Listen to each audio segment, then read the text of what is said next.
Punjabi radio USA ਸੁਣ ਰਹੇ ਸਾਰੇ ਸਰੋਤਿਆਂ ਨੂੰ ਬਲਵਿੰਦਰ ਕੌਰ ਵੱਲੋਂ ਪਿਆਰ ਭਰੀ ਸਤਿ ਸ਼੍ਰੀ ਅਕਾਲ। ਸਰੋਤਿਓ, ਪ੍ਰੋਗਰਾਮ ਖਬਰ ਤੇ ਨਜ਼ਰ ਪ੍ਰੋਗਰਾਮ ਦੇ ਵਿੱਚ ਸਾਡੇ ਨਾਲ ਹੋਣਗੇ ਬਲਤੇਜ ਪੰਨ ਜੀ। ਦੱਸਣਗੇ ਭਾਰਤ ਵਿੱਚ ਪੰਜਾਬ ਦੇ ਵਿੱਚ ਕੀ ਕੁਝ ਹੋ ਰਿਹਾ, ਖਬਰਾਂ ਤੇ ਨਜ਼ਰ ਮਾਰਾਂਗੇ।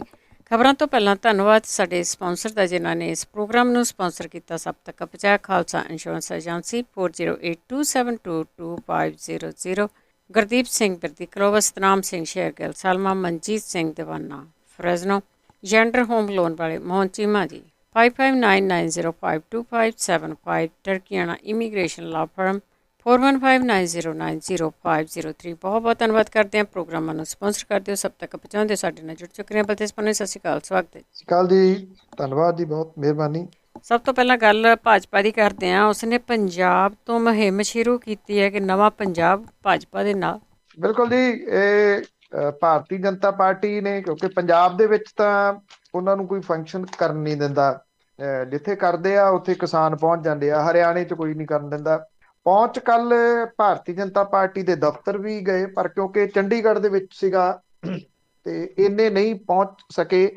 ਪੰਜਾਬ ਯੂਨੀਵਰਸਿਟੀ ਦੇ ਵਿੱਚ ਜਿੱਥੇ ਹੈਲੀਪੈਡ ਬਣਾਇਆ ਗਿਆ ਸੀਗਾ, ਉੱਥੇ ਉਤਰਨਾ ਸੀਗਾ ਰਾਜਨਾਥ ਸਿੰਘ ਹੋਰਾਂ ਨੇ। ਉਹਨਾਂ ਨੇ ਵੀ ਇਸ ਸਮਾਗਮ ਦੇ ਵਿੱਚ ਆਉਣਾ ਸੀ, ਪਰ ਉਸ ਹੈਲੀਪੈਡ ਦੇ ਉੱਤੇ ਕਬਜ਼ਾ ਕਰ ਲਿਆ ਗਿਆ ਕਿਸਾਨ ਜਿਹੜੇ ਸੀ ਉਹਨਾਂ ਦੇ ਵੱਲੋਂ, ਤੇ ਉਹ ਹੈਲੀਕਾਪਟਰ ਨਹੀਂ ਉਤਰ ਸਕਿਆ ਤੇ ਉਹ ਇਸ ਸਮਾਗਮ ਦੇ ਵਿੱਚ ਸ਼ਾਮਲ ਨਹੀਂ ਹੋ ਸਕੇ।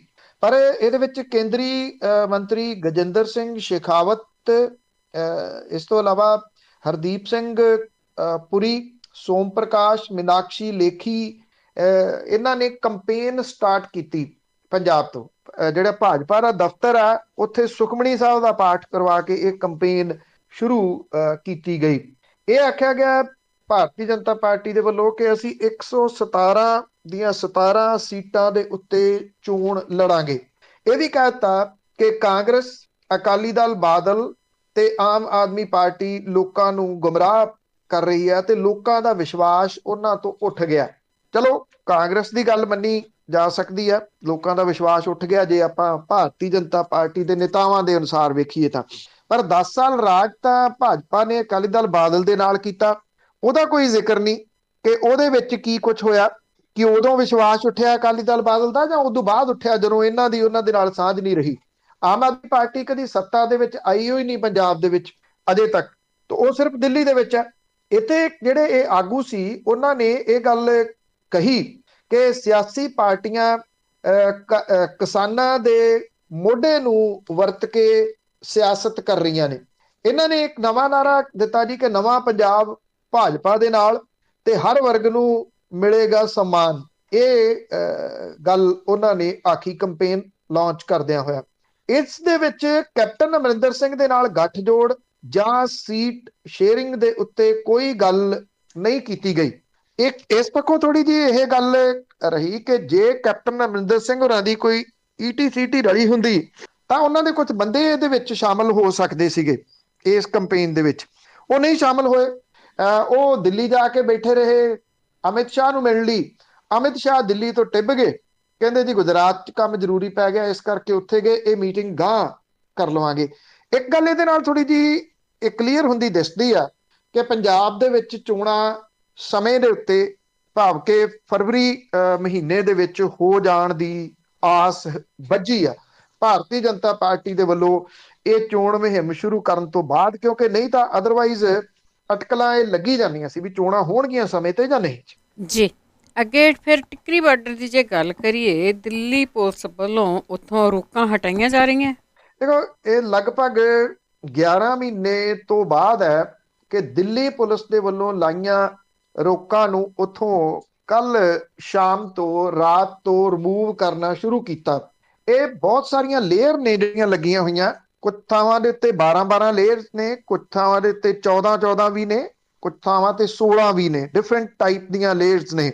ਇੱਕ ਤਾਂ ਰੋਕਾਂ ਨੇ ਜਿਹੜੀਆਂ ਖੜੀਆਂ ਕੀਤੀਆਂ ਹੋਈਆਂ, ਕੰਧਾਂ ਕਰਤੀਆਂ ਪੱਕੀਆਂ, ਨੀਹਾਂ ਪੱਟ ਕੇ ਪੱਕੀਆਂ ਕੰਧਾਂ ਬਣਾਤੀਆਂ ਸੀਮੈਂਟਡ। ਫਿਰ ਇੱਕ ਲੇਅਰ ਲਾਈ ਗਈ, ਜਿਹੜੀਆਂ ਤਿੱਖੀਆਂ ਨੋਕਦਾਰ ਚੀਜ਼ਾਂ ਲਾਈਆਂ ਗਈਆਂ ਸੀ ਉਹ ਪੁੱਟ ਦਿੱਤੀਆਂ ਗਈਆਂ। ਕੱਲ ਕੰਡਿਆਲੀਆਂ ਤਾਰਾਂ ਖੜੀਆਂ ਕੀਤੀਆਂ ਗਈਆਂ ਸੀਗੀਆਂ। ਬਹੁਤ ਵੱਡੇ ਜਿਹੜੇ ਪੀਸ ਨੇ ਸੀਮੈਂਟਡ, ਉਹ ਲਿਆ ਕੇ ਰੱਖੇ ਗਏ ਸੀ।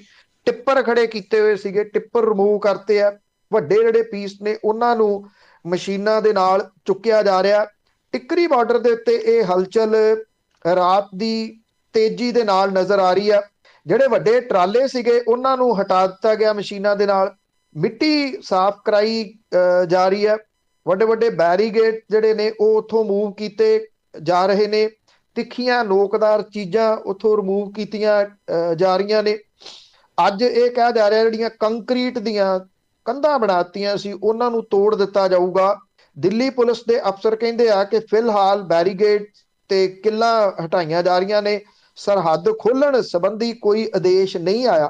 ਹਰਿਆਣੇ ਦੇ ਜਿਹੜਾ ਗ੍ਰਹਿ ਸਕੱਤਰ ਹੈ ਤੇ ਡੀਜੀਪੀ, ਉਹਨੇ ਵਪਾਰੀਆਂ ਦੇ ਨਾਲ ਮੀਟਿੰਗ ਤੋਂ ਬਾਅਦ ਸਰਹੱਦ ਦਾ ਦੌਰਾ ਕੀਤਾ ਸੀਗਾ। ਮੰਨਿਆ ਜਾ ਰਿਹਾ ਕਿ ਦਿੱਲੀ ਪੁਲਿਸ 1-2 ਦਿਨਾਂ ਦੇ ਵਿੱਚ ਟਿੱਕਰੀ ਬਾਰਡਰ ਦੇ ਉੱਤੋਂ ਇਹ ਸਾਰੀਆਂ ਰੋਕਾਂ ਹਟਾ ਕੇ ਇਸ ਸਰਹੱਦ ਨੂੰ ਖੋਲ ਸਕਦੀ ਹੈ। ਕਿਸਾਨ ਇਹ ਕਹਿੰਦੇ ਆ, ਕਿਉਂਕਿ ਸੁਪਰੀਮ ਕੋਰਟ ਦੇ ਵਿੱਚ ਵੀ ਮਾਮਲਾ ਇਹ ਪਹੁੰਚਿਆ ਹੋਇਆ, ਹਾਈ ਕੋਰਟ ਦੇ ਵਿੱਚ ਦਾਇਰ ਹੋਇਆ ਹੋਇਆ ਮਾਮਲਾ। ਸੁਪਰੀਮ ਕੋਰਟ ਕਹਿੰਦੀ ਆ ਕਿ ਅਣਮਿੱਥੇ ਸਮੇਂ ਲਈ ਸੜਕਾਂ ਨੂੰ ਰੋਕਿਆ ਨਹੀਂ ਜਾ ਸਕਦਾ, ਪਰ ਉੱਥੇ ਸਰਕਾਰ ਫਸਦੀ ਹੈ ਕਿ ਇਹ ਸੜਕਾਂ ਕਿਸਾਨਾਂ ਨੇ ਤਾਂ ਰੋਕੀਆਂ ਨਹੀਂ। ਕਿਸਾਨ ਤਾਂ ਪਿਛਲੇ ਵਰੇ ਨਵੰਬਰ ਦੀ 27 ਤਰੀਕ ਨੂੰ ਦਿੱਲੀ ਜਾਣਾ ਚਾਹੁੰਦੇ ਸੀ 2 ਦਿਨ ਦੇ ਵਾਸਤੇ ਐਜੀਟੇਸ਼ਨ ਕਰਨ ਲਈ। ਸਾਰੀਆਂ ਦੀਆਂ ਸਾਰੀਆਂ ਰੋਕਾਂ ਟਿੱਕਰੀ ਬਾਰਡਰ ਤੇ, ਸਿੰਘੂ ਬਾਰਡਰ ਤੇ, ਗਾਜੀਪੁਰ ਬਾਰਡਰ ਤੇ, ਸਾਰੇ ਜਗ੍ਹਾ ਦੇ ਉੱਤੇ ਇਹ ਪੁਲਿਸ ਨੇ ਲਾਈਆਂ, ਦਿੱਲੀ ਪੁਲਿਸ ਨੇ ਲਾਈਆਂ, ਕੇਂਦਰ ਦੀ ਸਰਕਾਰ ਨੇ ਲਾਈਆਂ। ਹੁਣ ਸਵਾਲ ਇਹ ਆ ਕਿ ਜੇ ਇਹ ਸਰਹੱਦ ਖੁੱਲਦੀ ਆ ਫਿਰ ਕਿਸਾਨਾਂ ਦਾ ਅਗਲਾ ਮੂਵ ਕੀ ਹੋਊਗਾ? ਕੀ ਕਿਸਾਨ ਉੱਥੇ ਬੈਠੇ ਰਹਿਣਗੇ ਜਾਂ ਉਹ ਅੱਗੇ ਨੂੰ ਮੂਵ ਕਰਨਗੇ? ਜੇ ਅੱਗੇ ਨੂੰ ਮੂਵ ਕਰਦੇ ਆ ਤੇ ਕਿੱਧਰ ਨੂੰ ਮੂਵ ਕਰਨਗੇ? ਰਕੇਸ਼ ਟਕੈਤ ਇਹ ਗੱਲ ਕਹਿੰਦੇ ਆ ਕਿ ਅਸੀਂ ਤਾਂ ਪਾਰਲੀਮੈਂਟ ਜਾਵਾਂਗੇ। ਉਹ ਕਹਿੰਦੇ ਆ ਕਿ ਸਰਕਾਰ ਕਹਿੰਦੀ ਆ ਵੀ ਅਸੀਂ ਤਾਂ ਕਾਨੂੰਨ ਬਣਾਤਾ ਵੀ ਜਿੱਥੇ ਤੁਹਾਨੂੰ ਚੰਗਾ ਫਸਲ ਦਾ ਮੁੱਲ ਮਿਲਦਾ ਉੱਥੇ ਚਲ ਜਾਓ। ਕਹਿੰਦੇ ਲੱਗਦਾ ਕਿ ਪਾਰਲੀਮੈਂਟ ਚੰਗਾ ਫਸਲ ਦਾ ਮੁੱਲ ਮਿਲੂਗਾ, ਇਸ ਕਰਕੇ ਅਸੀਂ ਉੱਥੇ ਜਾਵਾਂਗੇ। ਪਰ ਇਹਨੂੰ ਇੱਕ ਦੂਸਰੇ ਰੂਪ ਦੇ ਵਿੱਚ ਵੀ ਵੇਖਿਆ ਜਾ ਰਿਹਾ ਕਿ ਨਵੰਬਰ ਦੇ ਪਹਿਲੇ ਹਫ਼ਤੇ ਸੰਭਾਵੀ ਰੂਪ ਦੇ ਵਿੱਚ ਕੋਈ ਸਮਝੌਤਾ ਸਾਹਮਣੇ ਆ ਸਕਦਾ ਕਿਸਾਨਾਂ ਦੇ ਨਾਲ। ਜੇ ਆਉਂਦਾ ਹੈ ਤੇ ਇਹਦੇ ਵਿੱਚ 2 ਖੇਤੀ ਕਾਨੂੰਨ ਰੱਦ ਕਰਨ, ਇੱਕ ਦੇ ਉੱਤੇ ਕਮੇਟੀ ਬਣਾ ਦੇਣ ਤੇ ਅੱਗੋਂ ਜਦੋਂ ਇਹ ਲਿਖਿਆ ਜਾਊਗਾ ਉਹਦੇ ਵਿੱਚ ਕਿਸਾਨ ਜਥੇਬੰਦੀਆਂ ਨੂੰ ਸ਼ਾਮਲ ਕਰਨ ਤੇ ਇਹਨੂੰ 2 ਸਾਲ ਦੇ ਵਾਸਤੇ ਅਜੇ ਸਮਾਂ ਲੈਣ ਦੇ ਵਾਸਤੇ ਕੀਤਾ ਜਾ ਸਕਦਾ ਤੇ ਐਮਐਸਪੀ ਦੇ ਉੱਤੇ ਕੁਝ ਗਾਰੰਟੀ ਕੇਂਦਰ ਦੀ ਸਰਕਾਰ ਦੇ ਸਕਦੀ ਹੈ। ਇਹਨੂੰ ਉਸ ਰੂਪ ਦੇ ਵਿੱਚ ਵੀ ਵੇਖਿਆ ਜਾ ਰਿਹਾ ਜੀ। ਦੇਖੋ ਕੇਸ ਕਰਵਟ ਬੈਠਦੇ ਅੱਗੇ ਗੱਲ ਕਰਦੇ ਹਾਂ ਸਿਮਰਜੀਤ ਬੈਂਸ ਤੇ ਜਿਹੜਾ ਇੱਕ ਕੇਸ ਆ ਉਸ ਮਾਮਲੇ ਦੇ ਵਿੱਚ ਹਾਈ ਕੋਰਟ ਨੇ ਸਿੱਟ ਨੂੰ ਕਿਹਾ ਕਿ 9 ਨਵੰਬਰ ਤੱਕ ਕੋਈ ਨਾ ਕੋਈ ਜਵਾਬ ਦਿਓ। ਐਕਚੁਅਲੀ ਇਹ ਸ਼ਿਕਾਇਤ ਕਰਨ ਵਾਲੀ ਜਿਹੜੀ ਔਰਤ ਹੈ ਉਹਨੇ ਅਰਜੀ ਦਾਇਰ ਕਰਕੇ ਕਿਹਾ ਸੀਗਾ ਕਿ ਸੁਪਰੀਮ ਕੋਰਟ ਦੇ ਹੁਕਮਾਂ ਦੇ ਉੱਤੇ ਸਾਬਕਾ ਜਾਂ ਮੌਜੂਦਾ ਮੈਂਬਰ ਪਾਰਲੀਮੈਂਟ ਜਾਂ ਵਿਧਾਨ ਸਭਾ ਦੇ ਮੈਂਬਰਾਂ ਦੇ ਖਿਲਾਫ ਸੁਣੇ ਜਾ ਰਹੇ ਮਾਮਲਿਆਂ ਦੇ ਵਿੱਚ ਉਹਨੂੰ ਆਪਣਾ ਪੱਖ ਰੱਖਣ ਦਾ ਮੌਕਾ ਦਿੱਤਾ ਜਾਵੇ। ਐਪਲੀਕੇਸ਼ਨ ਦੇ ਵਿੱਚ ਉਹਨੇ ਇਹ ਕਿਹਾ ਸੀਗਾ ਕਿ ਪੁਲਿਸ ਕੋਈ ਜਾਂਚ ਨਹੀਂ ਕਰ ਰਹੀ। FIR ਵੀ ਲੁਧਿਆਣਾ ਕੋਰਟ ਦੇ ਹੁਕਮਾਂ ਤੋਂ ਬਾਅਦ ਦਰਜ ਕੀਤੀ ਗਈ ਸੀ। ਸਿਮਰਜੀਤ ਸਿੰਘ ਬੈਂਸ ਪ੍ਰਭਾਵਸ਼ਾਲੀ ਹੋਣ ਦੇ ਚੱਲਦਿਆਂ ਪੁਲਿਸ ਇਸ ਮਾਮਲੇ ਦੇ ਵਿੱਚ ਅੱਗੇ ਜਾਂਚ ਨਹੀਂ ਕਰ ਰਹੀ। ਔਰਤ ਨੇ ਦੋਸ਼ ਲਾਇਆ ਸੀਗਾ ਕਿ ਉਹ ਜਾਇਦਾਦ ਦੇ ਵਿਵਾਦ ਦੇ ਸਿਲਸਿਲੇ ਦੇ ਵਿੱਚ ਆਤਮਨਗਰ ਦੇ ਵਿਧਾਇਕ ਸਿਮਰਜੀਤ ਸਿੰਘ ਬੈਂਸ ਦੇ ਸੰਪਰਕ ਦੇ ਵਿੱਚ ਆਈ ਸੀ ਔਰ ਵਿਧਾਇਕ ਸਿਮਰਜੀਤ ਸਿੰਘ ਬੈਂਸ ਦੇ ਖਿਲਾਫ SIT ਨੇ ਹਾਈ ਕੋਰਟ ਦੇ ਵਿੱਚ ਕੁਝ ਹੋਰ ਸਮਾਂ ਮੰਗਿਆ। ਹਾਈ ਕੋਰਟ ਨੇ ਇਹ ਗੱਲ ਕਹੀ ਕਿ ਇਹ ਬਾਰ-ਬਾਰ ਸਮਾਂ ਮੰਗਣ ਦੇ ਮਾਮਲੇ ਦੇ ਉੱਤੇ ਉਹ ਸੈਟੀਸਫਾਈ ਨਹੀਂ ਹੈ, ਪਰ ਇਹ ਵੀ ਕਿਹਾ ਕਿ ਉਹ ਬਿਨਾਂ ਕੁਝ ਕਹੇ ਸੁਣਵਾਈ ਨੂੰ ਪੋਸਟਪੋਨ ਕਰ ਰਹੇ ਆ। ਜਸਟਿਸ ਅਜੇ ਤਿਵਾਰੀ ਤੇ ਜਸਟਿਸ ਅਲਕਾ ਸਰੀਨ ਦੀ ਬੈਂਚ ਨੇ ਇਹ ਗੱਲ ਕਹੀ ਕਿ ਉਮੀਦ ਹੈ ਕਿ ਮਾਮਲੇ ਦੀ ਅਗਲੀ ਸੁਣਵਾਈ ਦੇ ਉੱਤੇ ਅਦਾਲਤ ਦੇ ਵਿੱਚ ਫਾਈਨਲ ਰਿਪੋਰਟ ਦੇ ਦਿੱਤੀ ਜਾਊਗੀ। ਬੈਂਚ ਨੇ 9 ਨਵੰਬਰ ਤੱਕ ਅਗਲੀ ਸੁਣਵਾਈ ਤੈਅ ਕੀਤੀ ਹੈ। ਇਹ ਤੋਂ ਪਹਿਲਾਂ ਪੰਜਾਬ ਦੇ IGP ਕ੍ਰਾਈਮ ਨੇ ਹਾਈ ਕੋਰਟ ਨੂੰ ਜਾਣਕਾਰੀ ਦਿੱਤੀ ਸੀ ਕਿ ਹਾਈ ਕੋਰਟ ਦੇ ਹੁਕਮਾਂ ਦੇ ਮੁਤਾਬਕ ਇਸ ਮਾਮਲੇ ਦੇ ਵਿੱਚ SIT ਗਠਿਤ ਕੀਤੀ ਹੋਈ ਆ ਤੇ ADCP ਇਨਵੈਸਟੀਗੇਸ਼ਨ ਜਿਹੜੇ ਉਹ SIT ਨੂੰ ਹੈਡ ਕਰ ਰਹੇ ਆ। ਉਹਨਾਂ ਨੇ ਅਦਾਲਤ ਨੂੰ ਇਹ ਕਿਹਾ ਸੀਗਾ ਕਿ 4 ਹਫ਼ਤਿਆਂ ਦੇ ਵਿੱਚ ਜਾਂਚ ਪੂਰੀ ਕਰ ਲਈ ਜਾਊਗੀ, ਪਰ ਅਜੇ ਤੱਕ ਇਹ ਜਾਂਚ ਪੂਰੀ ਨਹੀਂ ਕੀਤੀ ਗਈ। ਜਾਂਚ ਦੇ ਵਿੱਚ ਕੀ ਆਉਂਦਾ ਇਹ ਅਜੇ ਬਹੁਤਾ ਕੁਝ ਨਹੀਂ ਦੱਸਿਆ ਗਿਆ, ਪਰ ਹਾਈ ਕੋਰਟ ਨੇ ਇਹ ਗੱਲ ਕਹੀ ਹੈ ਕਿ ਹੁਣ ਹੋਰ ਸਮਾਂ ਨਹੀਂ, 9 ਨਵੰਬਰ ਨੂੰ ਇਹਦੀ ਕੰਪਲੀਟ ਰਿਪੋਰਟ ਲਿਆ ਕੇ ਫਾਈਲ ਕੀਤੀ ਜਾਵੇ। ਜੀ ਤੇ ਅੱਗੇ ਪ੍ਰਸ਼ਾਂਤ ਕਿਸ਼ੋਰ ਦੀ ਜੇ ਗੱਲ ਕਰੀਏ, ਕਦੀ ਕਿਸੇ ਦੇ ਪਾਸੇ ਕਦੀ ਕਿਸੇ ਦੇ ਪਾਸੇ, ਹੁਣ ਉਸ ਦਾ ਪੈਂਤੜਾ ਨਵਾਂ ਹੀ ਆ ਕਿ ਜੇ ਭਾਜਪਾ ਦੇ ਮੂੰਹ ਪੱਠੇ ਪਾ ਰਿਹਾ। ਦੇਖੋ, ਜਿਹੜਾ ਪ੍ਰਸ਼ਾਂਤ ਕਿਸ਼ੋਰ ਹੈ, ਉਹਦੀ ਗੱਲ ਨੂੰ ਉਂਝ ਕੱਟਿਆ ਵੀ ਨਹੀਂ ਜਾ ਸਕਦਾ ਕੰਪਲੀਟਲੀ। ਇਸ ਕਰਕੇ ਨਹੀਂ ਕੱਟਿਆ ਜਾ ਸਕਦਾ ਕਿ ਉਹ ਨੀਤੀ ਘਾੜਾ ਹੋਣ ਕਰਕੇ ਉਹ ਇਹ ਸਮਝਦਾ ਹੈ ਇਹਨਾਂ ਚੀਜ਼ਾਂ ਨੂੰ ਕਿ ਜਿਹੜਾ ਵੋਟਰ ਹੈ ਉਹਦੀ ਨਬਜ਼ ਕੀ ਹੈ ਤੇ ਕਿਹੜੀ ਪਾਰਟੀ ਕਿੱਥੇ ਖੜੀ ਹੈ। ਜਦੋਂ ਪੂਰੇ ਮੁਲਕ ਦੇ ਵਿੱਚ ਲੋਕ ਇਹ ਕਹਿੰਦੇ ਸੀਗੇ ਕਿ ਭਾਰਤੀ ਜਨਤਾ ਪਾਰਟੀ ਨੇ ਵਿਗੇਟੇ ਦੇ ਢੰਗ ਦੇ ਨਾਲ ਪੱਛਮੀ ਬੰਗਾਲ ਦੇ ਉੱਤੇ ਕਬਜ਼ਾ ਇਸ ਵਾਰੀ ਕਰ ਲੈਣਾ ਹੈ ਤੇ ਮਮਤਾ ਬੈਨਰਜੀ ਦੀ ਸਰਕਾਰ ਚਲੀ ਜਾਣੀ ਆ, ਉਦੋਂ ਪ੍ਰਸ਼ਾਂਤ ਕਿਸ਼ੋਰ ਨੇ ਨੀਤੀਆਂ ਘੜਦਿਆਂ ਹੋਇਆ ਇਹ ਗੱਲ ਆਖੀ ਸੀ ਕਿ ਭਾਰਤੀ ਜਨਤਾ ਪਾਰਟੀ ਵੀ ਪੱਛਮੀ ਬੰਗਾਲ ਦੇ ਵਿੱਚ ਸੱਤਾ ਦੇ ਵਿੱਚ ਨਹੀਂ ਆ ਸਕਦੀ। ਤ੍ਰਿਣਮੂਲ ਕਾਂਗਰਸ ਪਹਿਲਾਂ ਨਾਲੋਂ ਜ਼ਿਆਦਾ ਸੀਟਾਂ ਲੈ ਕੇ ਸੱਤਾ ਦੇ ਉੱਤੇ ਕਾਬਜ਼ ਹੋਊਗੀ। ਉਹ ਇਹ ਗੱਲ ਉਲਟ ਕਹਿੰਦਾ ਸੀ ਬਾਕੀ ਸਾਰਿਆਂ ਤੋਂ, ਹੋਇਆ ਵੀ ਇੰਜ। ਉਹ ਇਹ ਵੀ ਕਹਿੰਦਾ ਸੀਗਾ ਕਿ ਕਾਂਗਰਸ ਦੇ ਅੱਲੇ ਪੱਲੇ ਕੁਝ ਨਹੀਂ ਉੱਥੇ ਰਹਿਣਾ, ਤੇ ਹੋਇਆ ਵੀ ਇਹ, ਕਾਂਗਰਸ ਨੂੰ ਕੁਝ ਨਹੀਂ ਮਿਲਿਆ। ਇੱਕ ਪਾਸੜ ਵੋਟਾਂ ਪੈ ਗਈਆਂ, ਲੋਕ ਇਕੱਠੇ ਹੋ ਗਏ ਭਾਜਪਾ ਦੇ ਵਿਰੋਧ ਦੇ ਵਿੱਚ। ਹੁਣ ਪ੍ਰਸ਼ਾਂਤ ਕਿਸ਼ੋਰ ਪਿਛਲੇ ਦਿਨਾਂ ਤੋਂ ਕਾਂਗਰਸ ਦੇ ਨਾਲ ਵੀ ਮੀਟਿੰਗਾਂ ਕਰਦਾ ਰਿਹਾ। ਇਹ ਕਿਹਾ ਜਾਂਦਾ ਹੈ ਕਿ ਰਾਹੁਲ ਗਾਂਧੀ ਤੇ ਪ੍ਰਿੰਕਾ ਗਾਂਧੀ ਵਾਡਰਾ ਇਸ ਹੱਕ ਦੇ ਵਿੱਚ ਸਨ ਕਿ ਪ੍ਰਸ਼ਾਂਤ ਕਿਸ਼ੋਰ ਨੂੰ ਪਾਰਟੀ 'ਚ ਲੈ ਲਿਆ ਜਾਵੇ। ਜਿਹੜਾ G23 ਆ ਉਹ ਨਹੀਂ ਮੰਨਿਆ, ਉਹ ਕਹਿੰਦਾ ਨਹੀਂ, ਉਹਨੂੰ ਨਹੀਂ ਲੈਣਾ ਚਾਹੀਦਾ ਪਾਰਟੀ ਦੇ ਵਿੱਚ। ਹੁਣ ਉਹਨੇ ਇੱਕ ਨਵਾਂ ਪੈਂਤੜਾ ਖੇਡਿਆ। ਉਹ ਕਹਿੰਦਾ ਕਿ ਭਾਜਪਾ ਭਾਰਤੀ ਸਿਆਸਤ ਦੇ ਕੇਂਦਰ ਦੇ ਵਿੱਚ ਰਹੂਗੀ ਤੇ ਉਹ ਅਗਲੇ ਕਈ ਦਹਾਕਿਆਂ ਤੱਕ ਕਿਤੇ ਨਹੀਂ ਜਾਣ ਵਾਲੀ। ਪ੍ਰਸ਼ਾਂਤ ਕਿਸ਼ੋਰ ਗੋਆ ਦੀਆਂ ਉਹਦੀਆਂ ਵਿਧਾਨ ਸਭਾ ਚੋਣਾਂ ਦੇ ਵਿੱਚ ਤ੍ਰਿਣਮੂਲ ਕਾਂਗਰਸ ਨੂੰ ਜਿਤਾਉਣ ਦੇ ਕੰਮ ਦੇ ਵਿੱਚ ਲੱਗਿਆ ਹੋਇਆ, ਔਰ ਉਹਨੇ ਰਾਹੁਲ ਗਾਂਧੀ ਦੇ ਉਸ ਬਿਆਨ ਦੇ ਉੱਤੇ ਚੁਟਕੀ ਲਈ ਜਿਹਦੇ ਵਿੱਚ ਕਾਂਗਰਸ ਆਗੂ ਨੇ ਕਿਹਾ ਸੀਗਾ ਕਿ ਲੋਕ ਭਾਜਪਾ ਨੂੰ ਫੌਰੀ ਸੱਤਾ ਤੋਂ ਲਾਂਭੇ ਕਰ ਦੇਣਗੇ। ਗੋਆ ਦੇ ਵਿੱਚ ਪ੍ਰਸ਼ਾਂਤ ਕਿਸ਼ੋਰ ਨੇ ਇੱਕ ਵੀਡੀਓ ਕਲਿੱਪ ਜਿਹੜਾ ਉਹਦਾ ਵਾਇਰਲ ਹੋ ਰਿਹਾ, ਉਹਦੇ ਵਿੱਚ ਉਹ ਇਹ ਗੱਲ ਕਹਿੰਦਾ ਕਿ ਇਹ ਭਾਰਤੀ ਜਨਤਾ ਪਾਰਟੀ ਭਾਰਤੀ ਸਿਆਸਤ ਦਾ ਧੁਰਾ ਬਣਦੀ ਜਾ ਰਹੀ ਹੈ, ਜਿਵੇਂ ਕਾਂਗਰਸ 40 ਸਾਲ ਮੁਲਕ ਦੇ ਵਿੱਚ ਸਿਆਸਤ ਦਾ ਧੁਰਾ ਬਣੀ ਰਹੀ। ਉਹਨੇ ਇਹ ਗੱਲ ਵੀ ਇਹਦੇ ਵਿੱਚ ਕਹੀ ਆ ਕਿ ਭਾਜਪਾ ਕਿਤੇ ਵੀ ਜਾਣ ਵਾਲੀ ਨਹੀਂ। ਉਹ ਕਹਿੰਦਾ ਕਿ ਇੱਕ ਵਾਰੀ ਤੁਸੀਂ ਦੇਸ਼ ਚੋਂ 30% ਤੋਂ ਜ਼ਿਆਦਾ ਵੋਟ ਹਾਸਲ ਕਰ ਲੈਂਦੇ ਹੋ ਤੇ ਫਿਰ ਤੁਸੀਂ ਫੌਰੀ ਤੌਰ ਦੇ ਉੱਤੇ ਕਿਤੇ ਵੀ ਨਹੀਂ ਜਾਂਦੇ। ਉਹ ਕਹਿੰਦਾ ਕਿ ਇਸ ਝਾਂਸੇ ਦੇ ਵਿੱਚ ਨਾ ਆਓ ਕਿ ਲੋਕ ਗੁੱਸੇ ਦੇ ਵਿੱਚ ਨੇ ਤੇ ਨਰਿੰਦਰ ਮੋਦੀ ਨੂੰ ਸੱਤਾ ਤੋਂ ਲਾਂਭੇ ਕਰ ਦੇਣਗੇ। ਉਹ ਕਹਿੰਦਾ ਕਿ ਇਹ ਵੀ ਹੋ ਸਕਦਾ ਹੈ ਕਿ ਮੋਦੀ ਲਾਂਭੇ ਹੋ ਜੇ, ਪਰ ਭਾਜਪਾ ਕਿਤੇ ਨਹੀਂ ਜਾਣ ਵਾਲੀ। ਅਗਲੇ ਕਈ ਦਹਾਕਿਆਂ ਤੱਕ ਤੁਹਾਨੂੰ ਭਾਜਪਾ ਦੇ ਨਾਲ ਲੜਨਾ ਪਊਗਾ। ਸ਼ਾਇਦ ਪ੍ਰਸ਼ਾਂਤ ਕਿਸ਼ੋਰ ਇਹ ਮਾਨਸਿਕਤਾ ਤਾਂ ਸਮਝਦਾ ਕਿ ਜਿਹੜਾ ਪੱਤਾ ਨਰਿੰਦਰ ਮੋਦੀ ਹੋਰੀ ਜਾਂ ਭਾਰਤੀ ਜਨਤਾ ਪਾਰਟੀ ਖੇਡ ਰਹੀ ਹੈ, ਉਹ ਪੱਤਾ ਅਨਪੜ੍ਹ ਜਨਤਾ ਨੂੰ ਲੰਬੇ ਸਮੇਂ ਤੱਕ ਕਮਲੇ ਬਣਾ ਕੇ ਖੇਡਿਆ ਜਾ ਸਕਦਾ ਹੈ। ਉਹ ਧਰਮ ਦਾ ਪੱਤਾ ਹੈ। ਉਹ ਕਹਿੰਦੇ ਆ, ਹੁਣ ਏਦਾਂ ਦੇ ਵੀਡੀਓ ਤੁਸੀਂ ਵੀ ਦੇਖਦੇ ਹੋਵੋਗੇ, ਉਹ ਕਹਿੰਦੇ ਆ ਕਿ ਕੋਈ ਗੱਲ ਨਹੀਂ, ਜੇ 200 ਰੁਪਏ ਵੀ ਸਾਨੂੰ ਪੈਟਰੋਲ ਲੀਟਰ ਦੇ ਹਿਸਾਬ ਦੇ ਨਾਲ ਲੈਣਾ ਪੈਂਦਾ, ਅਸੀਂ ਤਾਂ ਵੀ ਮੋਦੀ ਭਗਤ ਬਣੇ ਰਹਾਂਗੇ। ਉਹ ਕਹਿੰਦੇ ਇੰਨਾ ਕੰਮ ਵੀ ਤਾਂ ਕਰ ਰਿਹਾ ਨਾ ਮੋਦੀ। ਲੋਕ ਟੀਕੇ ਨੂੰ, ਜਿਹੜੇ ਲੋਕ ਕੰਪੈਰੀਜ਼ਨ ਪੈਟਰੋਲ ਤੇ ਡੀਜ਼ਲ ਦੀਆਂ ਕੀਮਤਾਂ ਦੇ ਨਾਲ ਕਰ ਰਹੇ ਆ ਵੀ ਚਲੋ ਕੋਈ ਨਹੀਂ, ਟੀਕਾ ਤਾਂ ਲੱਗ ਹੀ ਰਿਹਾ ਨਾ, ਫਿਰ ਕੀ ਹੋਇਆ ਜੇ ਪੈਟਰੋਲ ਦੀਆਂ ਕੀਮਤਾਂ ਰੋਜ਼ 35 ਪੈਸੇ ਵੱਧਦੀਆਂ ਹੁਣ 114 ਰੁਪਏ ਪਰ ਲੀਟਰ ਦੇ ਉੱਤੇ ਚਲੇ ਗਈਆਂ। ਜੇ ਉਹਨੂੰ ਵੀ ਐਕਸੈਪਟ ਕਰ ਰਹੇ ਆ ਤੇ ਇਹ ਕਿਹਾ ਜਾ ਸਕਦਾ ਕਿ ਪ੍ਰਸ਼ਾਂਤ ਕਿਸ਼ੋਰ ਇਹੋ ਜਿਹੇ ਕਮਲੇ ਲੋਕਾਂ ਦੀ ਨਬਜ਼ ਚੰਗੀ ਤਰ੍ਹਾਂ ਸਮਝਦਾ ਜੀ। ਤੇ ਅੱਗੇ ਗੁਲਾਬੀ ਸੁੰਡੀ ਦੀ ਜੇ ਗੱਲ ਕਰੀਏ, ਉਸਨੇ ਮਾਲਵੇ ਦੇ ਕਿਸਾਨਾਂ ਨੂੰ ਝੰਬਿਆ, ਵਿਆਹ ਵੀ ਰੱਦ ਹੋਣ ਲੱਗੇ।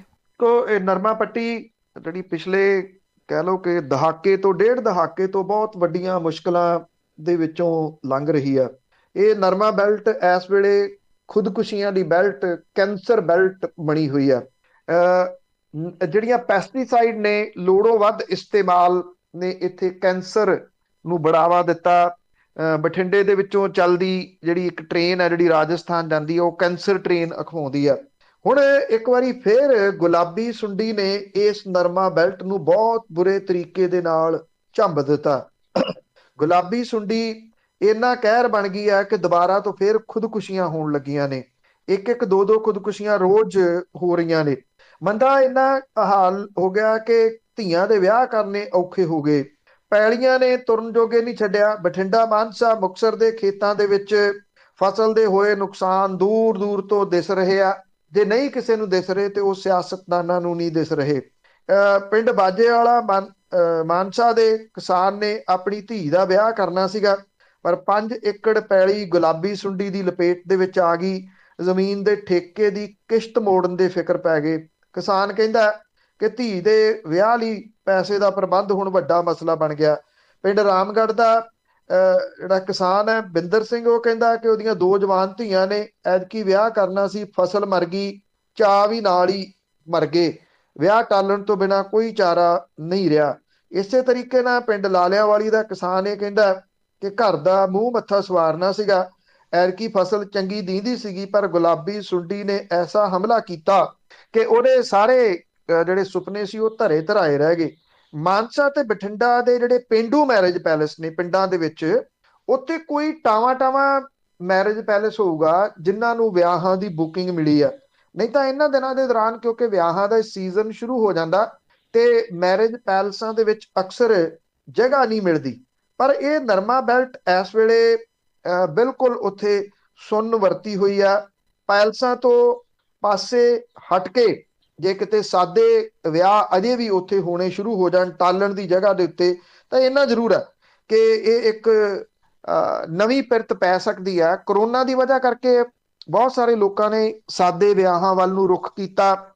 ਕਿਸਾਨ ਅੰਦੋਲਨ ਨੇ ਕਿਸਾਨਾਂ ਨੂੰ ਸਾਦੇ ਵਿਆਹਾਂ ਵੱਲ ਨੂੰ ਘੇਰਿਆ। ਇੱਕ ਇਹ ਵੀ ਕਾਰਨ ਹੋ ਸਕਦਾ ਕਿ ਮੈਰਿਜ ਪੈਲੇਸ ਜਿਹੜੇ ਨੇ ਉਹ ਖਾਲੀ ਹੋ ਰਹੇ ਨੇ, ਪੇਂਡੂ ਮੈਰਿਜ ਪੈਲੇਸ ਖਾਸ ਤੌਰ ਦੇ ਉੱਤੇ। ਸ਼ਹਿਰਾਂ ਦੇ ਵਿੱਚ ਕੋਈ ਬਹੁਤਾ ਵੱਡਾ ਫਰਕ ਨਹੀਂ ਪਿਆ, ਪਰ ਇੰਨਾ ਜ਼ਰੂਰ ਹੈ ਕਿ ਇਹ ਜਿਹੜਾ ਨਰਮਾ ਬੈਲਟ ਹੈ ਉਹਦੀਆਂ ਮੁਸ਼ਕਲਾਂ ਘੱਟ ਨਹੀਂ ਹੋਣੀਆਂ, ਕਿਉਂਕਿ ਅਜੇ ਲੋਕਾਂ ਨੂੰ ਬਹੁਤ ਨੂੰ ਆਸ ਹੈ ਕਿ ਸਰਕਾਰਾਂ ਉਹਨਾਂ ਦੀ ਬਾਹ ਫੜ ਲੈਣਗੀਆਂ, ਕੁਝ ਨਾ ਕੁਝ ਮਦਦ ਕਰਨਗੀਆਂ, ਜਿਹਦੇ ਕਰਕੇ ਉਹਨਾਂ ਦੇ ਅੱਗੋਂ ਜ਼ਿੰਦਗੀ ਰਿੜ੍ਹਨੀ ਸ਼ੁਰੂ ਹੋ ਜਾਊਗੀ ਜੇ ਸਰਕਾਰਾਂ ਨੇ ਬਾਹ ਨਾ ਫੜੀ। ਕਿਉਂਕਿ ਜੇ ਤਾਂ ਅਗਲੇ ਕੁਝ ਦਿਨਾਂ ਦੇ ਦੌਰਾਨ ਮੁਆਵਜ਼ਾ ਵਗੈਰਾ ਮਿਲ ਗਿਆ ਤਾਂ ਕੁਝ ਹੋ ਸਕਦਾ, ਜੇ ਮੁਆਵਜ਼ਾ ਨਹੀਂ ਮਿਲਦਾ ਤੇ ਮੇਰੀ ਚਾਚੇ ਇਸ ਏਰੀਏ ਦੇ ਵਿੱਚ ਮੁਸ਼ਕਲਾਂ ਹੋਰ ਵਧਣਗੀਆਂ। ਜੀ ਜੀ, ਜਿਹੜੇ ਡਿਪੈਂਡ ਹੀ ਉਸ ਦੇ ਉੱਤੇ ਆ ਤਾਂ ਫਿਰ ਇਸੇ ਤਰ੍ਹਾਂ ਹੋਣੀ ਆ। ਤੇ ਜਿਹੜੀਆਂ 3 ਔਰਤਾਂ ਦੀ ਡੈਥ ਹੋਈ ਆ ਉੱਥੇ ਕਿਸਾਨ ਮੋਰਚੇ ਦੇ ਵਿੱਚ, ਉਹ ਕਹਿੰਦੇ ਵੀ ਇੰਨੀਆਂ ਦਲੇਰ ਸੀ ਕਿ ਹਰੇਕ ਮੋਰਚੇ ਦੇ ਵਿੱਚ ਸ਼ਾਮਲ ਹੁੰਦੀਆਂ ਸੀ। ਦੇਖੋ ਇਹ ਇਸੇ ਹੀ ਏਰੀਏ ਦਾ ਹੈ, ਇਹ ਵੀ ਵਰਤਾਰਾ ਮਾਨਸਾ ਦਾ। ਇਹ ਲੋਕ ਬੜੇ ਇਸ ਪੱਖੋਂ ਸਟਰੋਂਗ ਵੀ ਨੇ। ਬਰਨਾਲਾ ਦੇ ਵਿੱਚ ਜਿਹੜਾ ਬਰਨਾਲਾ ਡਿਸਟ੍ਰਿਕਟ ਹੈ, ਜਿਹੜਾ ਸਾਹਿਤ ਹੈ ਸਭ ਤੋਂ ਵੱਧ ਇਸ ਜ਼ਿਲ੍ਹੇ ਦੇ ਵਿੱਚ ਵਿਕਦਾ। ਲਹਿਰਾਂ ਸ਼ੁਰੂ ਹੁੰਦੀਆਂ ਰਹੀਆਂ ਨੇ, ਮਾਨਸਾ ਹੋ ਗਿਆ, ਬਰਨਾਲਾ ਹੋ ਗਿਆ। ਇਹ ਲੋਕ ਬਹੁਤ ਵੱਧ ਚੜ ਕੇ ਲਹਿਰਾਂ ਦੇ ਵਿੱਚ ਪਾਰਟਿਸਿਪੇਟ ਕਰਨ ਵਾਲੇ ਲੋਕਾਂ ਦੇ ਵਿੱਚੋਂ ਆਉਂਦੇ ਨੇ। ਮਾਨਸਾ ਕਿਸੇ ਟਾਈਮ ਇਹ ਕਿਹਾ ਜਾਂਦਾ ਹੁੰਦਾ ਸੀਗਾ ਕਿ ਇੱਥੇ ਜਿਹੜੀ ਅਨਪੜ੍ਹਤਾ ਬਹੁਤ ਹੈ। ਅੱਜ ਨਹੀਂ ਉਹ ਇਸ ਤਰ੍ਹਾਂ ਦਾ ਕੁਝ ਵੀ ਹੈਗਾ। ਇੱਥੇ ਲੋਕ ਬਹੁਤ ਪੜ੍ਹੇ ਲਿਖੇ ਨੇ, ਐਜੀਟੇਸ਼ਨਾਂ ਦੇ ਵਿੱਚ ਪਾਰਟਿਸਿਪੇਟ ਕਰਦੇ ਨੇ। ਜੇ ਤੁਸੀਂ ਟਿਕਰੀ ਬਾਰਡਰ ਦੇ ਉੱਤੇ ਜਾਓ ਤੇ ਇਸ ਏਰੀਏ ਦੇ ਸਭ ਤੋਂ ਵੱਧ ਲੋਕ ਤੁਹਾਨੂੰ ਮੋਰਚੇ ਦੇ ਵਿੱਚ ਮਿਲਦੇ ਆ। ਜਿਹੜਾ ਇਹ ਹਾਦਸਾ ਵਾਪਰਿਆ ਜੀ, ਇਹਨੇ ਇਸ ਪੂਰੇ ਇਲਾਕੇ ਨੂੰ ਕੱਲ ਹਿਲਾ ਕੇ ਰੱਖ ਦਿੱਤਾ। 3 ਔਰਤਾਂ ਜਿਹੜੀਆਂ ਇਸ ਦੇ ਵਿੱਚ ਮੌਤ ਦੀ ਭੇਟ ਚੜ ਗਈਆਂ। ਇਹ ਤਿੰਨੇ ਔਰਤਾਂ ਹਰ ਮੋਰਚੇ ਦੇ ਵਿੱਚ ਸ਼ਾਮਲ ਹੁੰਦੀਆਂ ਸੀਗੀਆਂ ਔਰ ਇੰਨੀਆਂ ਦਲੇਰ ਸੀ ਕਿ ਆਪਣੇ ਤੌਰ ਦੇ ਉੱਤੇ ਮੋਰਚੇ ਦੇ ਵਿੱਚ ਜਾਂਦੀਆਂ, ਬੱਸਾਂ ਦੇ ਰਾਹੀਂ ਜਾਂ ਟ੍ਰੇਨ ਦੇ ਰਾਹੀਂ ਕੁਝ ਦਿਨ ਉੱਥੇ ਲਾਉਂਦੀਆਂ, ਫਿਰ ਕੁਝ ਦਿਨ ਵਾਪਸ ਆ ਕੇ ਘਰ ਦੇ ਵਿੱਚ ਲਾਉਂਦੀਆਂ। ਪੂਰੇ ਇਸ ਇਲਾਕੇ ਦੇ ਵਿੱਚ ਕੱਲ ਚੁੱਲ੍ਹੇ ਨਹੀਂ ਬਲੇ। ਏਡਾ ਵੱਡਾ ਸੋਗ ਵਰਤ ਗਿਆ ਇਸ ਪੂਰੇ ਏਰੀਏ ਦੇ ਵਿੱਚ। ਜਿਹੜਾ ਇਹ ਪਿੰਡ ਆ, ਜਿਹੜੀ ਇੱਕ ਔਰਤ ਇਸ ਪਿੰਡ ਦੇ ਵਿੱਚੋਂ ਸੀਗੀ, ਉਹਦਾ ਸਰਪੰਚ ਇਹ ਦੱਸਦਾ ਕਿ ਪਿੰਡ ਦੇ ਵਿੱਚ ਇਸ ਤਰ੍ਹਾਂ ਦੀ ਪਹਿਲੀ ਘਟਨਾ ਵਾਪਰੀ ਹੈ। ਉਹ ਇਹ ਵੀ ਕਹਿੰਦਾ ਕਿ ਇਹਨਾਂ ਮਾਈਆਂ ਦੀ ਸ਼ਹੀਦੀ ਦੇ ਉੱਤੇ ਪਿੰਡ ਨੂੰ ਫਖਰ ਵੀ ਹੈ ਕਿ ਉਹਨਾਂ ਦੀ ਸ਼ਹੀਦੀ ਹੋਈ ਹੈ ਤੇ ਕਿਸਾਨ ਜਿਹੜਾ ਮੋਰਚਾ ਉਹਦੇ ਵਿੱਚ ਹਿੱਸਾ ਪਿਆ ਉਹਨਾਂ ਦੇ ਪਿੰਡ ਦਾ। ਜਿਹੜੀ ਅਮਰਜੀਤ ਕੌਰ 65 ਸਾਲਾਂ ਦੀ ਸੀਗੀ, ਉਹਦੇ ਪਤੀ ਦੀ 18 ਸਾਲ ਪਹਿਲਾਂ ਸੱਪ ਦੇ ਡੰਗਣ ਕਰਕੇ ਮੌਤ ਹੋ ਗਈ ਸੀ। ਉਹਨਾਂ ਦਾ ਇੱਕ ਮੁੰਡਾ ਜਿਹਦੇ ਉਹ ਐਕਸੀਡੈਂਟ ਹੋਣ ਕਰਕੇ ਬੋਲ ਨਹੀਂ ਸਕਦਾ ਪੂਰੇ ਤਰੀਕੇ ਨਾਲ। ਉਹਦੀ ਇੱਕ ਬੇਟੀ ਆ ਜਿਹਦਾ 23 ਜਨਵਰੀ ਨੂੰ ਵਿਆਹ ਰੱਖਿਆ ਹੋਇਆ ਸੀਗਾ। ਪਰਿਵਾਰ ਦੇ ਉੱਤੇ 10 ਲੱਖ ਰੁਪਏ ਦਾ ਬੈਂਕ ਦਾ, 20 ਲੱਖ ਰੁਪਏ ਦਾ ਪ੍ਰਾਈਵੇਟ ਕਰਜ਼ਾ। ਪਰਿਵਾਰ ਦੇ ਕੋਲੇ 5 ਏਕੜ ਜ਼ਮੀਨ ਹੈ। ਸੁਖਵਿੰਦਰ ਕੌਰ 57 ਸਾਲਾਂ ਦੀ, ਉਹਦਾ ਪਤੀ ਭਗਵਾਨ ਸਿੰਘ ਅਧਰੰਗ ਕਰਕੇ 16 ਦੇ ਵਿੱਚ ਉਹਦੀ ਡੈਥ ਹੋ ਗਈ। ਉਹਦੇ ਘਰੇ ਇੱਕ ਲੜਕਾ, ਇੱਕ ਪੋਤਰਾ ਤੇ ਇੱਕ ਪੋਤਰੀ ਆ, ਤੇ ਉਹਦੇ ਕੋਲੇ 2 ਏਕੜ ਜ਼ਮੀਨ ਹੈ। ਪਰਿਵਾਰ ਦੇ ਸਿਰ 5 ਲੱਖ ਰੁਪਏ ਦਾ ਸਰਕਾਰੀ ਤੇ 10 ਲੱਖ ਰੁਪਏ ਦਾ ਪ੍ਰਾਈਵੇਟ ਲੋਕਾਂ ਦਾ ਕਰਜ਼ਾ। ਗੁਰਮੇਲ ਕੌਰ 62 ਸਾਲਾਂ ਦੀ, ਉਹਦੇ ਪਰਿਵਾਰ ਦੇ ਕੋਲੇ 5 ਏਕੜ ਜ਼ਮੀਨ ਹੈ, 5 ਲੱਖ ਬੈਂਕ ਦੀ ਲਿਮਟ ਹੈ, 20 ਲੱਖ ਰੁਪਏ ਪ੍ਰਾਈਵੇਟ ਕਰਜ਼ਾ। ਜਿਹੜੀਆਂ ਜ਼ਖਮੀ ਹੋਈਆਂ ਨੇ, ਹਰਮੀਤ ਕੌਰ 60 ਵਰਿਆਂ ਦੀ, ਉਹਦਾ ਇੱਕ ਲੜਕਾ ਤੇ ਇੱਕ ਲੜਕੀ ਆ, 8 ਏਕੜ ਜ਼ਮੀਨ ਹੈ, ਪਰਿਵਾਰ ਦੇ ਕੋਲੇ 6 ਲੱਖ ਰੁਪਈਆ ਸਰਕਾਰੀ ਤੇ 10 ਲੱਖ ਰੁਪਈਆ ਪ੍ਰਾਈਵੇਟ ਕਰਜ਼ਾ। ਗੁਰਮੇਲ ਕੌਰ 65 ਸਾਲਾਂ ਦੀ ਆ, ਉਹਦੇ ਦੋ ਲੜਕੀਆਂ ਤੇ ਇੱਕ ਲੜਕਾ, 4.5 ਏਕੜ ਜ਼ਮੀਨ ਹੈ, 5 ਲੱਖ ਦਾ ਸਰਕਾਰੀ ਕਰਜ਼ਾ ਹੈ ਤੇ 18 ਲੱਖ ਰੁਪਈਏ ਦਾ ਪ੍ਰਾਈਵੇਟ ਕਰਜ਼ਾ। ਤੁਸੀਂ ਅੰਦਾਜ਼ਾ ਲਾਓ ਕਿਹੋ ਦੇ ਹਾਲਾਤ ਕਿਰਸਾਨੀ ਦੇ ਇੱਥੇ ਬਣੇ ਹੋਏ ਆ। ਇਹਦੇ ਬਾਵਜੂਦ ਐਡਾ ਕਰਜ਼ਾ ਹੋਣ ਕਰਕੇ ਉਹਨਾਂ ਨੂੰ ਇਹ ਲੱਗਦਾ ਕਿ ਸਾਡੀਆਂ ਜ਼ਮੀਨਾਂ ਜਿੰਨੀਆਂ ਹੈਗੀਆਂ ਨੇ ਉਹ ਵੀ ਖੁੱਸ ਜਾਣੀਆਂ ਨੇ, ਜਿਹਦੇ ਕਰਕੇ ਇੰਨੀ ਕਮਿਟਮੈਂਟ ਦੇ ਨਾਲ ਇਹ ਲੋਕ ਇਸ ਮੋਰਚੇ ਦੇ ਵਿੱਚ ਲੱਗੇ ਹੋਏ ਆ। ਸਾਲ ਹੋਣ ਲੱਗਾ, ਇਹਨਾਂ ਦੀਆਂ ਚਿਹਰਿਆਂ ਦੇ ਉੱਤੇ ਕਿਤੇ ਭੋਰਾ ਸ਼ਿਕਨ ਨਜ਼ਰ ਨਹੀਂ ਆਉਂਦੀ। ਬਹੁਤ ਸਾਰੇ ਲੋਕ ਨੇ ਜਿਹੜੇ ਸੋਸ਼ਲ ਮੀਡੀਆ ਦੇ ਉੱਤੇ ਬੈਠ ਕੇ ਇਹਨਾਂ ਕਿਸਾਨਾਂ ਦੇ ਖਿਲਾਫ, ਕਿਸਾਨ ਮੋਰਚੇ ਦੇ ਖਿਲਾਫ ਜੋ ਉਹਨਾਂ ਦੇ ਮੂੰਹ 'ਚ ਆਉਂਦਾ ਉਹ ਬੋਲਦੇ ਆ, ਪਰ ਉਹ ਇਹ ਨਹੀਂ ਜਾਣਦੇ ਕਿ ਇਹ ਕਿੱਡੇ ਸਿਰੜੀ ਲੋਕ ਨੇ ਜੀ। ਤੇ ਅੱਗੇ ਗੱਲ ਕਰਦੇ ਹੈਗੇ ਆ ਉੱਤਰ ਪ੍ਰਦੇਸ਼ ਦੇ ਮੁੱਖ ਮੰਤਰੀ ਦੀ। ਉਸਨੇ ਕਿਹਾ ਕਿ ਜਿਹੜੇ ਲੋਕ ਪਾਕਿਸਤਾਨ ਦੀ ਜਿੱਤ ਤੇ ਖੁਸ਼ੀ ਮਨਾ ਰਹੇ, ਜਸ਼ਨ ਮਨਾ ਰਹੇ ਆ, ਉਹਨਾਂ ਤੇ ਦੇਸ਼ ਧਰੋਹੀ ਦੇ ਕੇਸ ਚਲਾਓ, ਪਰ ਉਸ ਨੂੰ ਫਿਰ ਬਾਹਰਲੇ ਲੋਕਾਂ ਨੇ ਵੀ ਜੇ ਇਹ ਸਿੱਖ ਲਿਆ, ਅਮਰੀਕਾ ਕੈਨੇਡਾ ਵਾਲਿਆਂ ਨੇ, ਫਿਰ ਕੀ ਹੋਊਗਾ? ਦੇਖੋ, ਇਹ ਬੜੀ ਹੈਰਾਨਗੀ ਵਾਲੀ ਗੱਲ ਹੈ ਕਿ ਯੂਪੀ ਦੇ ਮੁੱਖ ਮੰਤਰੀ ਨੇ ਇਹ ਕਿਹਾ ਕਿ ਜਿਹੜਾ ਆਹ ਮੈਚ ਹੋ ਕੇ ਹਟਿਆ, ਉਹਦੇ ਵਿੱਚ ਭਾਰਤ ਦੇ ਵਿਰੁੱਧ ਪਾਕਿਸਤਾਨ ਦੀ ਜਿੱਤ ਦੀ ਖੁਸ਼ੀ ਮਨਾਉਣ ਵਾਲਿਆਂ ਦੇ ਖਿਲਾਫ ਜਿਹੜੇ ਦੇਸ਼ ਧਰੋਹ ਕਾਨੂੰਨ ਦੇ ਤਹਿਤ ਕਾਰਵਾਈ ਕੀਤੀ ਜਾਊਗੀ। ਉੱਤਰ ਪ੍ਰਦੇਸ਼ ਦੀ ਪੁਲਿਸ ਦਾ ਇਹ ਕਹਿਣਾ ਕਿ ਸੂਬੇ ਭਰ ਦੇ ਵਿੱਚ ਭਾਰਤੀ ਕ੍ਰਿਕਟ ਟੀਮ ਦੇ ਖਿਲਾਫ ਗਲਤ ਟਿੱਪਣੀਆਂ ਕਰਨ ਵਾਲੇ 5 ਵਿਅਕਤੀਆਂ ਨੂੰ ਹੁਣ ਤੱਕ ਹਿਰਾਸਤ ਦੇ ਵਿੱਚ ਲਿਆ ਜਾ ਚੁੱਕਿਆ ਹੈ। ਮੁੱਖ ਮੰਤਰੀ ਆਦਿੱਤਿਆਨਾਥ ਦੇ ਦਫ਼ਤਰ ਦੇ ਵੱਲੋਂ ਉਹਦਾ ਜਿਹੜਾ ਟਵਿੱਟਰ ਹੈਂਡਲ ਹੈ, ਉਹਦੇ ਉੱਤੇ ਟਵੀਟ ਕੀਤਾ ਗਿਆ ਕਿ ਪਾਕਿਸਤਾਨ ਦੀ ਜਿੱਤ ਦੇ ਜਸ਼ਨ ਮਨਾਉਣ ਵਾਲਿਆਂ ਨੂੰ ਦੇਸ਼ ਧਰੋਹ ਦੇ ਕੇਸਾਂ ਦਾ ਸਾਹਮਣਾ ਕਰਨਾ ਪਊਗਾ। ਇਹ ਉਹਨੇ ਆਪਣੇ ਟਵਿੱਟਰ ਹੈਂਡਲ ਦੇ ਉੱਤੇ ਇਹ ਗੱਲ ਜਿਹੜੀ ਉਹ ਲਿਖੀ ਹੈ। ਹੱਦ ਹੋਈ ਪਈ ਆ ਕਿ ਤੁਸੀਂ ਖੇਡਾਂ ਨੂੰ ਕੀ ਬਣਾ ਕੇ ਪੇਸ਼ ਕਰ ਰਹੇ ਹੋ। ਉਧਰ ਇਸ ਮੈਚ ਦੇ ਵਿੱਚ ਭਾਰਤ ਦੇ ਵਿਰੁੱਧ ਪਾਕਿਸਤਾਨ ਦੀ ਜਿੱਤ ਦੇ ਕਥਿਤ ਜਸ਼ਨ ਮਨਾਉਣ ਲਈ ਦੇਸ਼ ਧਰੋਹ ਦੇ ਮਾਮਲੇ ਦੇ ਵਿੱਚ ਇੱਕ ਵਿਅਕਤੀ ਨੂੰ ਗ੍ਰਿਫਤਾਰ ਵੀ ਕੀਤਾ ਗਿਆ। ਬਦਾਯੂ ਉੱਤਰ ਪ੍ਰਦੇਸ਼ ਦੇ ਵਿੱਚ ਦੇਸ਼ ਧਰੋਹ ਦੇ ਦੋਸ਼ ਦੇ ਹੇਠ ਘੱਟੋ ਘੱਟ 9 ਵਿਅਕਤੀਆਂ ਨੂੰ ਗ੍ਰਿਫਤਾਰ ਤੇ ਹਿਰਾਸਤ ਦੇ ਵਿੱਚ ਲਿਆ ਜਾ ਚੁੱਕਿਆ ਹੈ।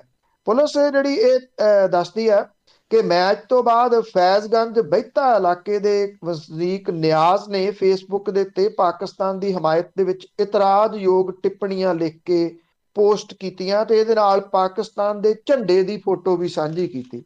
ਇਹ ਪਹਿਲੀ ਵਾਰੀ ਜਿਹੜਾ ਵੇਖਣ ਨੂੰ ਮਿਲ ਰਿਹਾ ਹੈ ਕਿ ਕ੍ਰਿਕਟ ਦੇ ਵਿੱਚ, ਖੇਡਾਂ ਦੇ ਵਿੱਚ ਦੇਸ਼ ਧਰੋਹੀ ਕਿੱਥੋਂ ਆ ਗਈ। ਮਤਲਬ ਕਿ ਲੋਕਾਂ ਨੂੰ ਇਹ ਹੱਕ ਵੀ ਨਹੀਂ ਰਿਹਾ ਕਿ ਉਹ ਆਪਣੀ ਮਨਪਸੰਦ ਦੀ ਕਿਸੇ ਟੀਮ ਦੀ ਸਪੋਰਟ ਕਰ ਸਕਣ। ਜਦੋਂ ਸਟੇਡੀਅਮ ਭਰੇ ਹੁੰਦੇ ਸੀ, ਚਲੋ ਅੱਜ ਕੱਲ ਸਟੇਡੀਅਮ ਕਰੋਨਾ ਕਰਕੇ ਨਹੀਂ ਹੈਗੇ, ਉਹਦੇ ਵਿੱਚ ਬੈਠੇ ਵੱਖ-ਵੱਖ ਬੈਂਚਾਂ ਦੇ ਉੱਤੇ ਲੋਕ ਡਿਫਰੈਂਟ ਟੀਮ ਦੀ ਸਪੋਰਟ ਕਰਦੇ ਸੀਗੇ। ਇਹਨਾਂ ਦਾ ਹਰੇਕ ਬੰਦੇ ਨੂੰ ਹੱਕ ਹੈ ਕਿ ਉਹ ਖੇਡਾਂ ਦੇ ਵਿੱਚ ਕਿਹੜੇ ਮੁਲਕ ਦੀ ਸਪੋਰਟ ਕਰਨੀ ਚਾਹੁੰਦਾ, ਕਿਹੜੇ ਖਿਡਾਰੀਆਂ ਦੀ ਸਪੋਰਟ ਕਰਨੀ ਚਾਹੁੰਦਾ ਹੈ। ਇਹ ਲੋਕ ਕੋਈ ਤੋਪਾਂ, ਗ੍ਰਨੇਡ, ਬੰਦੂਕਾਂ ਲੈ ਕੇ ਸਪੋਰਟ ਥੋੜੀ ਕਿਸੇ ਗਵਾਂਢੀ ਮੁਲਕ ਦੀ ਕਰਦੇ ਫਿਰਦੇ ਆ। ਇਹਨਾਂ ਲਿਖ ਦੇਣ ਦੇ ਨਾਲ ਕਿਹੜਾ ਗੁਨਾਹ ਹੋ ਗਿਆ। ਹੱਦ ਹੋ ਗਈ ਕਿ ਸੁਪਰੀਮ ਕੋਰਟ ਤੱਕ ਇਹੋ ਜਿਹੇ ਮਾਮਲਿਆਂ ਦੇ ਵਿੱਚ ਇੰਨੀ ਵਾਰੀ ਝਾੜ ਪਾ ਚੁੱਕਾ ਹੈ, ਪਰ ਉੱਥੋਂ ਦਾ ਮੁੱਖ ਮੰਤਰੀ ਅਜੇ ਵੀ ਆਪਣੇ ਟਵਿੱਟਰ ਹੈਂਡਲ ਦੇ ਉੱਤੇ ਲਿਖ ਰਿਹਾ ਕਿ ਜੇ ਤੁਸੀਂ ਇਸ ਗੇਮ ਦੇ ਮਾਮਲੇ ਦੇ ਵਿੱਚ ਪਾਕਿਸਤਾਨ ਦੀ ਸਪੋਰਟ ਕੀਤੀ ਹੈ ਤਾਂ ਤੁਸੀਂ ਦੇਸ਼ ਧਰੋਹੀ ਹੋ। ਪਰ ਜਿਹੜੇ ਅਮਰੀਕਾ, ਕੈਨੇਡਾ, ਇੰਗਲੈਂਡ, ਆਸਟ੍ਰੇਲੀਆ ਬੈਠ ਕੇ ਸਪੋਰਟ ਕਰਦੇ ਆ ਕ੍ਰਿਕਟ ਦੀ, ਫਿਰ ਜੇ ਉਹਨਾਂ ਕੰਟਰੀਆਂ ਨੇ ਕਰ ਦਿੱਤਾ ਤਾਂ ਲੋਕ ਕਿੱਥੇ ਜਾਣਗੇ, ਸਮਝ ਨਹੀਂ ਲੱਗਦੀ। ਤੇ ਅੱਗੇ ਗੱਲ ਕਰਦੇ ਹਾਂ, ਉੱਤਰ ਪ੍ਰਦੇਸ਼ ਦੇ ਵਿੱਚ ਮੁੱਖ ਮੰਤਰੀ ਨੇ ਤਾਂ ਇਹ ਕਿਹਾ, ਪਰ ਪੰਜਾਬ ਸਰਕਾਰ ਦਾ ਪ੍ਰੋਗਰੈਸਿਵ ਪੰਜਾਬ ਜਿਹੜਾ ਸੰਮੇਲਨ ਹੋਇਆ ਸੀਗਾ, ਤੇ ਬਿਜ਼ਨਸ ਦੇ ਮੌਜੂਦਾ ਹਾਲਾਤ ਕਿਸ ਤਰ੍ਹਾਂ ਦੇ ਆ? ਦੇਖੋ, ਜਿਹੜੀ ਪੰਜਾਬ ਸਰਕਾਰ ਹੈ ਉਹਨੇ 2 ਦਿਨਾਂ ਦਾ ਪ੍ਰੋਗਰੈਸਿਵ ਪੰਜਾਬ ਸੰਮੇਲਨ ਕਰਾਇਆ ਔਰ ਇਹ ਕਿਹਾ ਕਿ 12,500 ਕਰੋੜ ਰੁਪਈਏ ਦੀ ਇਨਵੈਸਟਮੈਂਟ ਦੇ ਵਾਸਤੇ ਖੁਸ਼ਗਵਾਰ ਮਾਹੌਲ ਬਣ ਰਿਹਾ ਜੀ ਸੂਬੇ ਦੇ ਵਿੱਚ। ਇਹ ਸਰਕਾਰ ਦਾ ਦਾਅਵਾ। 26 ਤੇ 27 ਅਕਤੂਬਰ ਨੂੰ ਇਸ ਸੰਮੇਲਨ ਦੇ ਦੌਰਾਨ ਸੂਬਾ ਸਰਕਾਰ ਨੇ ਆਪਣੇ ਵੱਲੋਂ ਸਸਤੀ ਬਿਜਲੀ ਤੇ ਹੋਰ ਸਹੂਲਤਾਂ ਦੇਣ ਤੇ ਰੁਕਾਵਟਾਂ ਦੂਰ ਕਰਨ ਦੀਆਂ ਤਜਵੀਜ਼ਾਂ ਪੇਸ਼ ਕੀਤੀਆਂ ਨੇ। ਇਹਦੇ ਦੌਰਾਨ ਕੰਪਨੀਆਂ ਜਾਂ ਫਰਮਾਂ ਨੇ ਇਨਵੈਸਟਮੈਂਟ ਦੀ ਪੇਸ਼ਕਸ਼ ਕੀਤੀ ਆ। ਇਹ ਤੋਂ ਪਹਿਲਾਂ ਸੂਬਾ ਸਰਕਾਰ 3 ਸੰਮੇਲਨ ਇਸ ਤਰ੍ਹਾਂ ਦੇ ਕਰ ਚੁੱਕੀ ਆ। 2 ਸੰਮੇਲਨ ਅਕਾਲੀ ਭਾਜਪਾ ਸਰਕਾਰ ਦੇ ਦੌਰਾਨ ਹੋਏ ਸੀ। ਸਰਕਾਰ ਨੇ 13 ਦੀ ਉਦਯੋਗ ਨੀਤੀ ਦੇ ਤਹਿਤ ਪੰਜਾਬ ਇਨਵੈਸਟਮੈਂਟ ਬਿਊਰੋ ਨਾਂ ਦੀ ਸੰਸਥਾ ਬਣਾਈ ਸੀ। 2015 ਦੇ ਵਿੱਚ ਮੋਹਾਲੀ ਦੇ ਵਿੱਚ ਇਸੇ ਤਰ੍ਹਾਂ ਦਾ ਕੀਤਾ ਸੀ, ਜਿਹਦੇ ਵਿੱਚ ਮੁਕੇਸ਼ ਅੰਬਾਨੀ, ਰਾਹੁਲ ਬਜਾਜ ਸਣੇ ਕਾਰਪੋਰੇਟ ਘਰਾਣਿਆਂ ਨੂੰ ਸੱਦਾ ਦਿੱਤਾ ਗਿਆ ਸੀਗਾ। ਉਦੋਂ ਇਹ ਦਾਅਵਾ ਕੀਤਾ ਗਿਆ ਸੀਗਾ ਕਿ ਲਗਭਗ 1.25 ਕਰੋੜ ਰੁਪਏ ਦੀ ਇਨਵੈਸਟਮੈਂਟ ਦੀਆਂ ਤਜਵੀਜ਼ਾਂ ਆ ਗਈਆਂ ਨੇ। ਉਹ 1.25 ਕਰੋੜ ਰੁਪਏ ਕਿੱਥੇ ਗਿਆ ਇਹ ਨਹੀਂ ਸਮਝ ਲੱਗੀ। ਕੈਪਟਨ ਅਮਰਿੰਦਰ ਸਿੰਘ ਹੋਰੀ ਦਾਅਵਾ ਕਰਦੇ ਸੀਗੇ ਪ੍ਰੈਸ ਕਾਨਫਰੰਸ ਦੇ ਵਿੱਚ ਕਿ ਮੈਂ 1 ਲੱਖ ਕਰੋੜ ਰੁਪਏ ਦਾ ਟੀਚਾ ਮਿੱਥਿਆ ਸੀ।